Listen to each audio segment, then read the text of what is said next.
कैसे हैं दोस्तों आप। आज मैं आपके लिए बनाने वाला हूँ सिंधी एक बहुत ही विशेष जो डिश होती है। दोस्तों आज आपके सामने पेश है जो आज हम सीखने जा रहे हैं वो है सिंधी बद्धी दाल ऐं पूड़ियों। देखिए कितनी फ्लफ़ी पूड़ियाँ हैं और दाल है। 10-15 मिनट में आराम से पक जाती है। सुबह के नाश्ते में बहुत एंजॉय करेंगे आप। सिंपल रेसिपी है आज आपके सामने प्रस्तुत। दोस्तों वेलकम टू टुडेज़ एपिसोड। आज हम बनाने वाले हैं बद्धी दाल और पूड़ी। लगभग 2 लोगों के लिए बनने वाला है।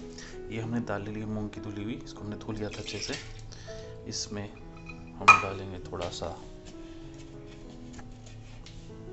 नमक। पूड़ी के लिए हमने आटा लिया है, इसमें स्वाद के अनुसार डाला हमने नमक और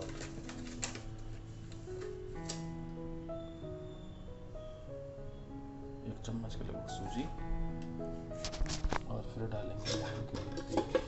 तो मैं थोड़ा सा तेल बस लिया हूँ, देख रहे हैं आप, लगभग 1 चम्मच के लगभग ये हो जाएगा।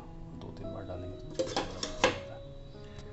बस आटे को गूंद लेंगे और दाल में नमक हल्दी डाल के इसको चढ़ा देंगे। दोस्तों दाल हमारी जो बद्धी दाल है वो तैयार है। बहुत कम पानी बनाते हैं, बिल्कुल गल चुकी है, थोड़ी सी नज़र आ रही है। तो मसाले डालते हैं इसके ऊपर।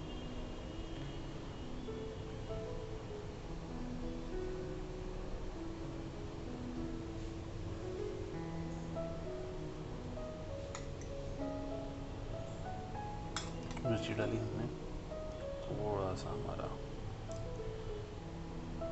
गरम मसाला, हल्दी वैसे डाल चुका हूँ पर मेरे को हल्दी पसंद है। धनिया पाउडर, अनारदाना या फिर आप इसमें अमचूर डाल सकते हैं। वैसे अमचूर ज़्यादा यूज़ किया जाता है। और थोड़ा सा नमक, और क्योंकि मैंने बहुत ही कम नमक और हल्दी में इसको पकाया था। अब इसके बाद इसमें तड़का लगाएंगे। हमने पैन में थोड़ा घी लिया है, थोड़ा सा जीरा, हींग और सरसों। तड़का जी हमारा तैयार हो गया है। अब ले चलेंगे इसको।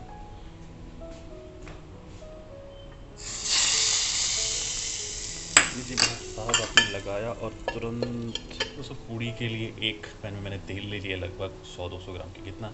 और पूड़ियों के लिए यहाँ पर थोड़ा तेल, यहाँ पर थोड़ा तेल। पूड़ी हमने हटाई, बस हल्का हल्का सा ऐसा ऐसे करेंगे ताकि ये उसमें लग जाए और फिर एक बार पलट देंगे जब तक हल्की सी सुनहरी हो जाए, फिर अपनी पूड़ी निकाल लेंगे। देखिए हमारी ये पूड़ी बिल्कुल बन के तैयार है, इसको हम निकाल रहे हैं। और अब हमारी ये डिश रेडी है, तो लेकर के चलते हैं मम्मी जी के पास टेस्टिंग के लिए और देखते हैं मम्मी जी का रिव्यू क्या।